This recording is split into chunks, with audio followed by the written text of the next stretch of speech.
ஒவ்வொரு அப்பா அம்மாவுக்கும் ஒவ்வொரு பேரண்டிங் ஸ்டைல் இருக்கும், ஒவ்வொரு குணம் இருக்கும். எந்த குணம் இருந்தா இந்த உலகத்திலேயே பெஸ்ட் அப்பா அம்மா, அது உங்களுக்கு தெரியுமா? இந்த வீடியோல பெஸ்ட் அப்பா அம்மாவுக்கான 13 குணங்கள் பத்தி பேசியிருக்கேன். இந்த குணங்கள் உங்ககிட்ட இருக்கா பார்த்து தெரிஞ்சுக்கோங்க. அப்படி இல்லைன்னா அந்த குணங்களை எப்படி வளர்த்துக்கிறது அதையும் கத்துக்குவீங்க. நம்ம பார்க்க போற 13 குணங்கள்ல 11வது குணம் நிறைய அப்பா அம்மாக்கள்கிட்ட இருக்கதே கிடையாது. 13வது குணம் முதல்ல உங்க குழந்தைக்கு ஒன்று சொல்லி தரணும்னா இந்த 13வது விஷயத்த சொல்லிக் கொடுங்க. ட்ரெய்ட் நம்பர் 1, கிரேட் பேரண்ட்ஸ் அவங்களுடைய குழந்தைகள் கூட அதிக நேரம் செலவழிப்பாங்க. ஆஃபீஸ் போவாங்க, போய் விளையாட போவாங்க, ஃப்ரெண்ட்ஸை பார்த்து வருவாங்க, எல்லாம் பண்ணுவாங்க. போயிட்டு வெளியே பயங்கர டயர்டாக வந்தாலுமே குழந்தைங்க அப்பா அம்மா அப்படின்ட்டு ஆசையாக வர்றப்ப, நான் ஃபோன் பார்க்குறோம்டா, நான் போய் கொஞ்சம் ரெஸ்ட் எடுக்கிறேன்டா, எனக்கு கொஞ்சம் ஆஃபீஸில் வேலை இருக்குடா சாக்க சொல்லிட்டு குழந்தைகள்கிட்ட எஸ்கேப் ஆகாம அவங்கள ஆசையா வாங்க வாங்க வாங்க வாங்க பேசலாம், வாங்க விளையாடலாம் அப்படின்னு அவங்க கூட நேரம் செலவழிப்பாங்க. அப்போ மட்டும் இல்லை, எப்பெல்லாம் டைம் கிடைக்குதோ அப்பெல்லாம் குழந்தைகள் கூட உட்காந்து விளையாடுவாங்க, படிப்பாங்க, சேர்ந்து அவங்கள சொல்லி கொடுப்பாங்க, வெளியே கூட்டி போவாங்க, குழந்தைகள் கூட அதிக நேரம் செலவழிப்பாங்க. Trait number 2, they love their child and no ifs and buts, unconditional love. சில பேரண்ட்ஸ் இருப்பாங்க, எனக்கு நீ இதை செஞ்சா மட்டும்தான் உன்னை பிடிக்கும், நீ ஒழுங்கா படிச்சா மட்டும்தான் உன்னை பிடிக்கும், நீ இன்னைக்கு இந்த வேலையை செஞ்சா மட்டும்தான் ஐ லவ் யூ, இந்த மாதிரி இஃப் இஃப் இஃப் இஃப் அத்தனை கண்டிஷன் போட்டு அதெல்லாம் செஞ்சா மட்டும்தான் எனக்கு பிடிக்கும், லவ் பண்ணுவேன்னு சொல்லுவாங்க. ஆனா கிரேட் பேரண்ட்ஸ்னா unconditional love, no matter what, no if no but, நீ இது பண்ணாதான், நீ அங்கே போனாதான், நீ இப்படி படிச்சாதான், நீ இதெல்லாம் பண்ணாதான் அப்படின்னு நோ நோ நோ இஃப். குழந்தைங்க எப்படி இருந்தாலும் அதை அப்படியே ஏத்துக்கிட்டு ஐ லவ் யூ சொல்லுவாங்க.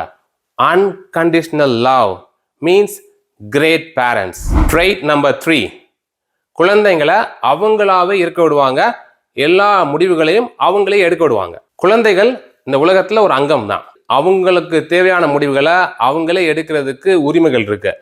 அதை புரிஞ்சுக்கிட்டு என்ன பண்ணுவாங்கன்னா கிரேட் பேரண்ட்ஸ், நீ என்ன முடிவு பண்றன்றது உன் கையில இருக்கு, அதை நான் உனக்கே கொடுத்துறேன், நீயே முடிவிட.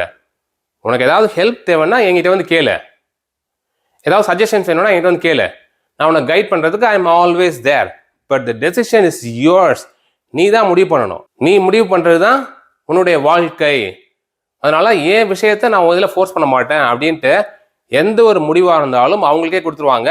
ஆனால் எது சரி எது தவறுன்றதை சொல்லி கொடுப்பாங்க. ட்ரெய்ட் நம்பர் 4, சில பேரண்ட்ஸ் இருப்பாங்க, தன்னுடைய குழந்தைக்குன்னு எக்கச்சக்க சொத்து சேர்த்து வைக்கணும்ட்டு மாடா உழைப்பாங்க. தன்னுடைய குழந்தைகளுக்கு சொத்து சேர்த்து வைக்கிறவங்க தான் சிறந்த அப்பா அம்மான்னு கிடையாது, தன்னுடைய குழந்தை பேசுறப்போ அதை கவனிக்கிறவங்க தான் சிறந்த அப்பா அம்மா. Good listeners are great parents. Trait number 5, model their good behaviour.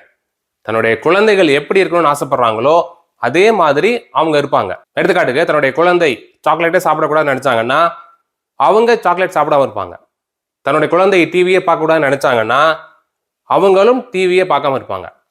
தன்னுடைய குழந்தை சீக்கிரமா தூங்க போகணும் அப்படின்னு நினைச்சாங்கன்னா அவங்களும் சீக்கிரமா தூங்க போவாங்க. எல்லாருக்கிட்டையும் சாரி சொல்லுவாங்க, தேங்க்யூ சொல்லுவாங்க, அன்பா பேசுவாங்க. எதுக்கு? தன்னுடைய குழந்தையும் அதையே செய்யும் அப்படின்ற ஒரு எண்ணத்துல. they model their behavior. தன்னுடைய குழந்தை எப்படி இருக்கணுமோ அதே பிஹேவியரை பெத்த அப்பா அம்மா மாடல் பண்ணுவாங்க. அவங்க தான் great parents. Trait number 6, responsibility கற்றுக் கொடுப்பாங்க. சும்மா நீ ஏதோ நீங்க இருக்க, நம்ம வீட்டில் இருக்க, ஃபைன் இதை செய்ய அப்படின்ட்டு விட்டுறாம அவங்கள எப்படி ரெஸ்பான்சிபிளா இருக்குது அப்படின்னு கற்றுக் கொடுப்பாங்க.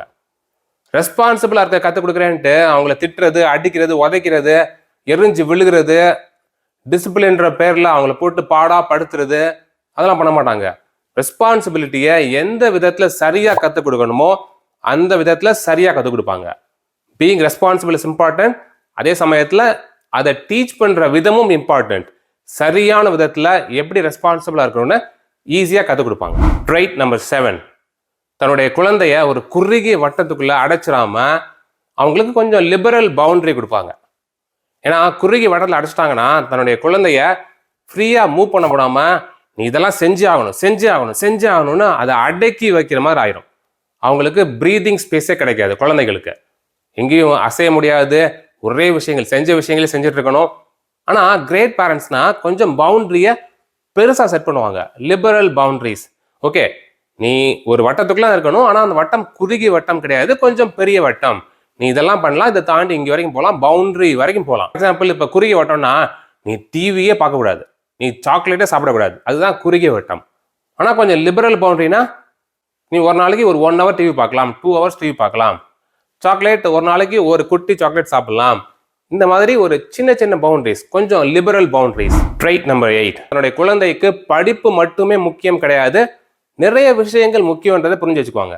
விளையாடணும், சோசியல் டெவலப்மெண்ட்ஸ் இருக்கணும், நிறைய புக்ஸ் படிக்கணும், நிறைய கேம்ஸ் விளையாடணும், மியூசிக் பண்ணணும், டான்ஸ் பண்ணலாம், எக்ஸசைஸ் பண்ணலாம், யோகா பண்ணலாம், எல்லா விஷயங்களும் செய்ய. ஜஸ்ட் படி படி படி படின்னு படிக்கிறதுல மட்டுமே ஃபோக்கஸ் பண்ண விடாம, பசங்களுக்கு எல்லாமே முக்கியம். லைஃப்ல பேலன்ஸ் இருக்கணும். படிக்கிறது மட்டுமே லைஃப் கிடையாது, எல்லாத்தையும் செய்யறப்பதான் ஒரு ஃபுல்லி பேலன்ஸ்ட் லைஃப் கிடைக்கும் அப்படின்னு புரிஞ்சுக்கிட்டு அதை செய்ய விடுவாங்க. தன்னுடைய குழந்தைக்கும் டீச் பண்ணுவாங்க. ட்ரைட் நம்பர் 9, தன்னுடைய குழந்தைகள்கிட்ட ஒருபோதும் கத்தவே மாட்டாங்க. தன்னுடைய குழந்தைய வேற ஒரு பேர் சொல்லி கூப்பிட மாட்டாங்க. எடுத்துக்காட்டுக்கு சில பேரண்ட்ஸ் இருப்பாங்க, எரும மாடு எரும மாடு எரும மாடு மாதிரி வளர்ந்துருக்க, அறிவே இல்லை அவனுக்கு, லூஸ் மாதிரி பண்ற பாருங்க. எரும மாடுன்றாங்க, லூசுன்றாங்க, நாயும்பாங்க, பண்ணிம்பாங்க. அதை செல்லமா சொன்னா பரவாயில்ல, பன்னிக்குட்டி நாய்க்குட்டின்ட்டு. ஆனா கத்தி கோபமா சொல்றப்ப டோனே வேற. காலிங் தம் நேம்ஸ் செய்யவே மாட்டாங்க, கத்தவே மாட்டாங்க. Always always com. தோனி எப்படி இருப்பார்? காம். காம் பாடி, காம் வாய்ஸ், காம் ஃபேஸ், டோட்டலா காமா இருப்பாங்க. ட்ரைட் நம்பர் 10, அவங்களுக்கு பொறுமை இருக்கும். குழந்தைகள்னா அடம் பண்ணதான் செய்வாங்க, அழுகதான் செய்வாங்க, அழுது ஆர்ப்பாட்டம் பண்ணதான் செய்வாங்க. ஆனா அவங்க அவ்வளவு செய்யறப்பையும் ஓகே, இது அவங்களுடைய குணம், இப்படிதான் இருப்பாங்க அப்படின்னு ஏத்துக்கிட்டு, நான் அடல்ட், க்ரோன் அப் அடல்ட், நான் அதை பொறுத்துக்கணும், அதுதான் என்னுடைய குணம் அப்படின்றத தெரிஞ்சுக்கிட்டு பொறுமையா அமைதியா ஹேண்டில் பண்ணுவாங்க.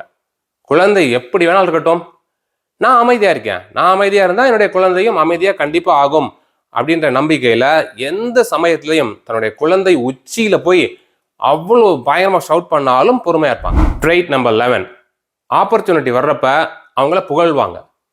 சும்மா எந்நேரமும் புகழாம, நீ சூப்பர்டா, நீ ஆசம்டா, நீ அழகுடா, நீ செமடா அப்படின்ட்டு எந்நேரம் புகழாம, நேரம் கிடைக்கும் பொழுது அவங்க எது சரியா செய்யறாங்களோ அந்த சமயத்துல அவங்கள புகழாம, அவங்க என்ன செஞ்சாங்களோ அந்த ப்ராசஸை புகழ்வாங்க. ஃபார் எக்ஸாம்பிள், நல்ல மார்க் வாங்கியிருக்காங்கன்னா நீ அறிவாளின்னு புகழாம, நீ நல்லா படிச்ச, உன் எஃபர்ட் நல்லா போட்ட, அந்த மாதிரி அந்த ப்ராசஸை புகழ்வாங்க. Praise the process, not the results அப்படின்றத நல்லா புரிஞ்சு வச்சுக்கிட்டு சரியான நேரம் வரும் பொழுது மட்டும் புகழ்வாங்க, சும்மா புகழ மாட்டாங்க. ட்ரைட் நம்பர் 12, கிரேட் பேரண்ட்ஸ்னா தன்னுடைய குழந்தைகளுக்கு பனிஷ்மெண்ட் கொடுக்கவே மாட்டாங்க.